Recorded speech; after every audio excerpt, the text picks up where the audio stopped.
So as we're standing here on Mount Scopus from the Hebrew campus, we have a perfectly open view towards the historical nucleus of the city of Jerusalem, with Mount Moriah in front, with the Valley of Cedron surrounding the old city, the Christian quarter, the Muslim quarter, the Jewish and the Armenian one. Mount of Olives is overlooking from east, and we're about to go now to the old city of Jerusalem.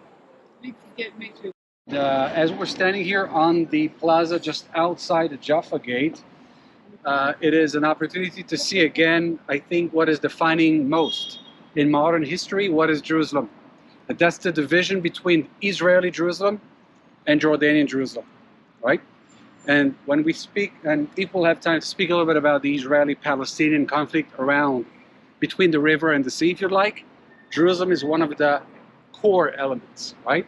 And the division between, I would say, at least two narratives, right? You have the Israeli narrative that see Jerusalem as the biblical capital of the state of Israel, of the Israelites. On the other hand, you have a parallel narrative that is showing Jerusalem as Al-Quds, the Holy One. Even the name of this gate, we have one gate and at least two names. In Hebrew, it's called the Jaffa Gate, right? Where is Jaffa? Jaffa is towards west, because the main artery that connected the mountains and the coast was the one between Jerusalem and Jaffa. And therefore, if you have a more western approach, you will have the Jaffa Gate approach. But if you have a more Middle Eastern approach, a Muslim one, the Arab narrative, this gate is called Bab al-Khalil. In Arabic, al-Khalil is the beloved one, the cherished one. And who is this guy? It's Abraham. Abraham is buried in Hebron. And Hebron is located south to Jerusalem. So even when it comes to a name of a gate, you can see how the differences of narratives and perspectives are being reflected in almost every possible way in Jerusalem. And we're about to spend 3 hours in the old city. And every person, every stone is telling you a story, right? Everyone has its own perspective, has its own story. But let's remember that we're starting our tour, we're starting our discovery of the city of Jerusalem with the fact that in modern time, the city was divided and reunited approximately 50 years ago. One of the symbols of the city, and when we talk about narratives, it's very subjective. This tower is called the Tower of David in Jerusalem. Now, it is a tower, but it has nothing to do with David, because what's the symbol on top of the tower? That's a crescent, right? And the crescent is what? Is it a Jewish symbol? It's a Muslim symbol. It used to be a mosque, ladies and gentlemen. It used to be a minaret of a mosque. So Israelis say, oh, it's the Tower of David. Of course, because David is the one who united the 12 tribes and made Jerusalem the capital of the kingdom of Israel. But actually, the city of David is in a different place. So just by looking around us, you see the different symbols. Which is the city of David? City of David is outside the walled city of Jerusalem, south, outside the Dung Gate. Now you have the Tower of David, you have the King David Hotel. That is the well-known King David Hotel that used to be the headquarters of the British Mandate in historical Palestine. You have the King David Street, you have the Tower of David, you have the City of David. So everyone is looking for its own David. By the way, in the world of psychology, you have a phenomena called the Jerusalem Syndrome. Are you familiar with this syndrome, ladies and gentlemen? Yeah. What is the Jerusalem Syndrome? Basically come here and become And you have connected people to that the are Messiah. walking in the streets of Jerusalem, I kid you not, and they feel that they're illuminated, and they feel that they're either Jesus or David or one of the 12 disciples, and they walk in the streets of Jerusalem with a harp or with a white toga or with a crown on their heads, and they believe that they are David or Jesus or Muhammad. Right? So that is the Jerusalem syndrome, one of the symptoms of the Jerusalem syndrome. So what I'm trying to tell you is the following one. It's not only a city, it's more than a city, right? It's a story, it's a destination, it's an idea, it's a dream, it's everything, all of the above. So I'm only having 3 hours now, but I'm gonna try to tell some of the stories or some of the chapters of the story with the time that we have, all right? So we just came from north. That was the ceasefire line. I just shared a picture on the WhatsApp group. The City Hall of Jerusalem is over there. The King David Hotel, so west part of the city is over there. And the walls that we can see, actually you do see some bullet holes, right? So we're standing now on what used to be the trickiest and deadliest place in the city, between 1948 and 1967 because bored Israeli soldiers were standing approximately where the King David Hotel is, and bored Jordanian soldiers used to stand here. If you look carefully on the upper part of the wall, you see a lot of bullet holes, right? So that was the no man's land between Israel and Jordan, and the IDF have conquered the old city only 55 years ago. The first neighborhood that Adiel, our officer who escorted us and guided us in Mount Herzl, told us that the first neighborhood that was established outside the city was Mishkenot Sha'ananim. That is the neighborhood. The first plate that was made in this memorial place. In order to understand what exactly is the old city, ladies and gentlemen, we have a lovely map that is showing us what exactly is this residential part, right? So when we talk about the old city of Jerusalem, that's actually the walled city of Jerusalem. The black line over here is showing you the Turkish walls that we have just entered through, right? So one of the fortifications of the city is the Turkish one from the 16th century. We're currently here at Jaffa Gate. The northern wall, right? The eastern one, the southern one, and the western one. Damascus Gate, heading north to Damascus, or Shechem in Hebrew, to Nablus. Herod's Gate, the only single open gate on the map is Lion's Gate, heading very close to the northern part of Temple Mount. The Golden Gate, ladies and gentlemen, very important in Christian and Jewish tradition, since the Messiah will enter or re-enter the city of Jerusalem from east, from the Golden Gate in Hebrew, Sha'ar HaChamim, the Mercy Gate. Two open gates on the southern wall, Dan Gate and Zion Gate, and Jaffa Gate over here. The old city, ladies and gentlemen, has 4 residential neighborhoods. The largest one is the Muslim Quarter, the northeast corner of the old city, over here, surrounding and not far from Temple Mount. The second largest one is the Christian Quarter over here, and the Christian Arab-speaking community of Jerusalem would like to live not far from the Church of the Holy Sepulchre, or the Basilica of the Holy Sepulchre. The Jewish Quarter will be, or the Jewish residential part, will face the western wall that we'll see on the second part of our tour, and the smallest one is the Armenian Quarter.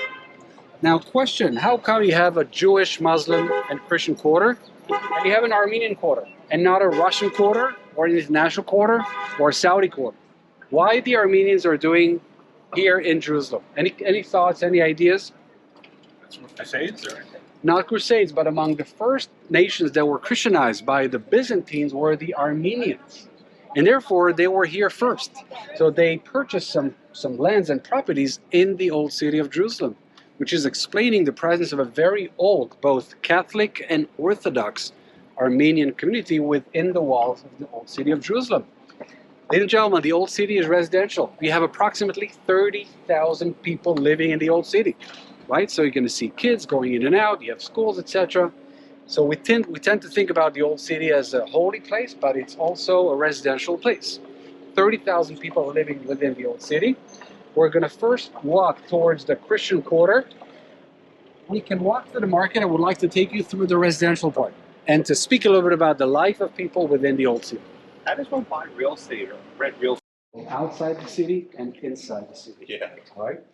So with this, I'm going to invite you first of all to right? Which I think is true. Yeah. I mean, it's a big problem in college. Yeah, I say from going to when I went to college, that was the answer to most questions.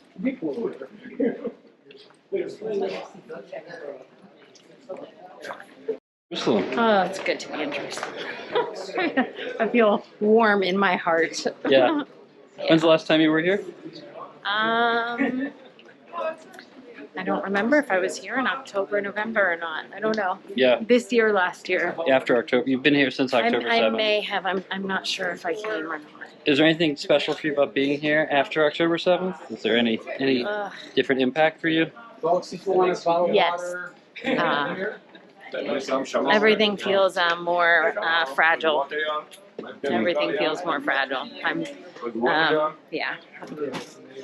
I feel the fragility of this place as opposed to the strength of it.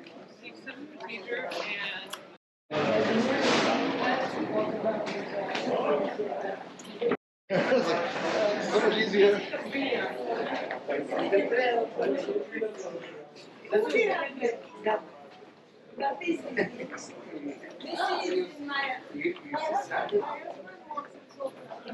Yes. Where are we today? We're in the Old City of Jerusalem, approaching the Church of the Holy Sepulchre. Have you been here before? I've been to the Old City, but never the Church of the Holy Sepulchre. So how do you feel about being here today with the war going on?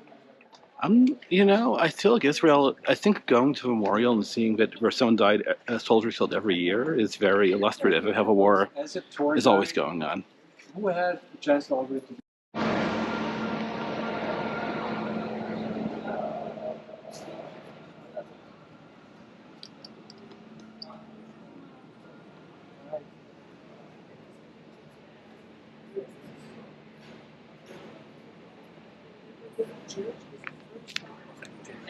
you can gather over here, please. Daniel, Danny. Gentlemen, ladies, over here, please. Yes. I will need your assistance, please. Stand here. And you will hold. I will hold the corner. My true competency. Finally, Like this. finally years, Folks, finally years of schooling comes to You're moving too much. see, even if I cannot do. to open a little bit the crescent. Tips. I think that this This photo will be the best description to understand what is happening here. All right? So you can raise a little bit and cover your beautiful face. Ah, Lord. All I'm right. gonna read here what's on the other side. Ladies and gentlemen, remember when we stood on the rooftop of the campus and we saw the Golden Dome?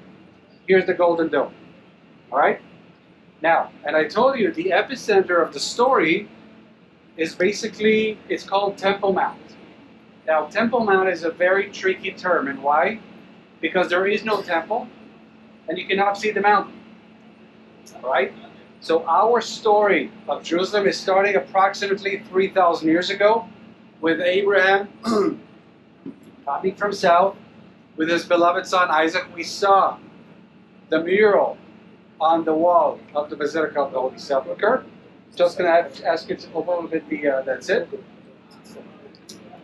And it is believed in the Jewish tradition that the location of the almost sacrifice or the binding of Isaac is somewhere here. Okay, Mount Moriah, the Mount of the Order, is somewhere here. All right? It's a bit difficult to see exactly where it is. We're going to explain about later. Since this is where the tradition indicates the location of the binding of Isaac. Do we know it happened there? No. Is it a long tradition? Yes. Mount Moriah is somewhere here. Since this dramatic event, the Jewish tradition identifies this location as the holiest place on earth. Why? Because it's the ultimate proof of the blind faith of a human being in God. Right? A father willing to kill his son in the name of God is something that is outstanding. Since then, it is believed in our tradition that the divine presence, the Shekhinah, is somewhere here, around this mountain. In order to represent and symbolize the connection between God and the Jews, a temple is being built over the rock of the binding of Isaac, known as the first temple. Who built the first temple? The son of King David. Remember the Tower of David? And we said David was very important because he's uniting the 12 tribes around one capital. And he's making Jerusalem a symbolic, religious, and political capital. That's very important, right? But because he's the one who conquered the city and his hands are with blood, it was his son Solomon who built the first temple. And therefore this very, I would say, modest shrine was built over the rock of the sacrifice. What was...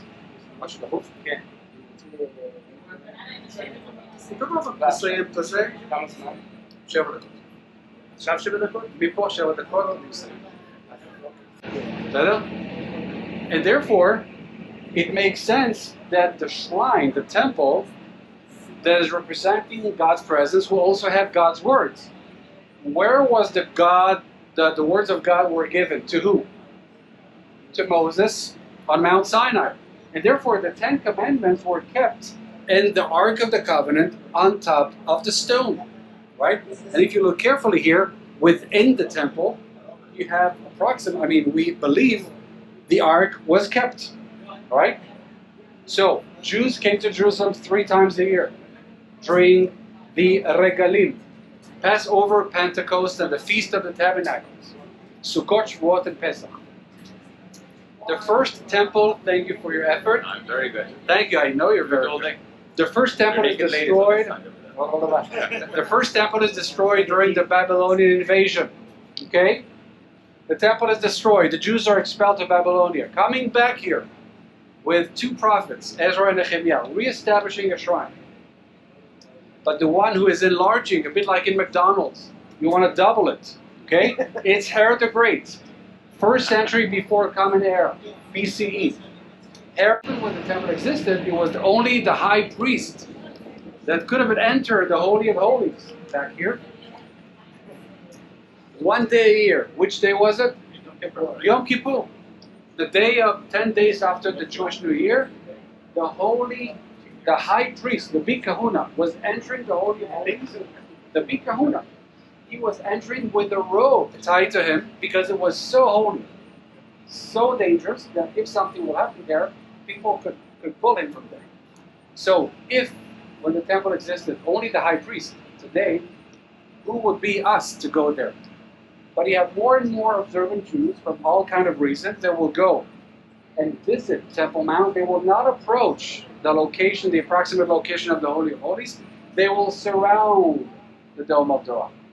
It is more of a it's more political declaration and less of a spiritual one. But things are changing. The status quo is changing around the Dome of the Rock. More questions? Thank you very much. My pleasure. Anytime you need. Your entire career leading up to that. Here I am at the Western Wall in Jerusalem, and it's incredible to be back here. It's been a tremendous journey.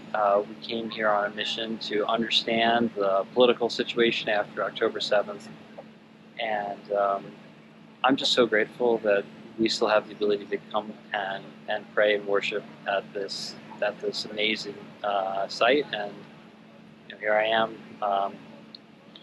just a stone's throw from the holiest place in the world. It's just a wonderful opportunity to be here, and I'm really grateful that the Israeli Defense Force keeps this place available and open to all people, and in particular, of course, to the Jewish people who this is our most important site in the world. And thank you to all the soldiers, and today I'm just full of gratitude and really, really grateful to be here.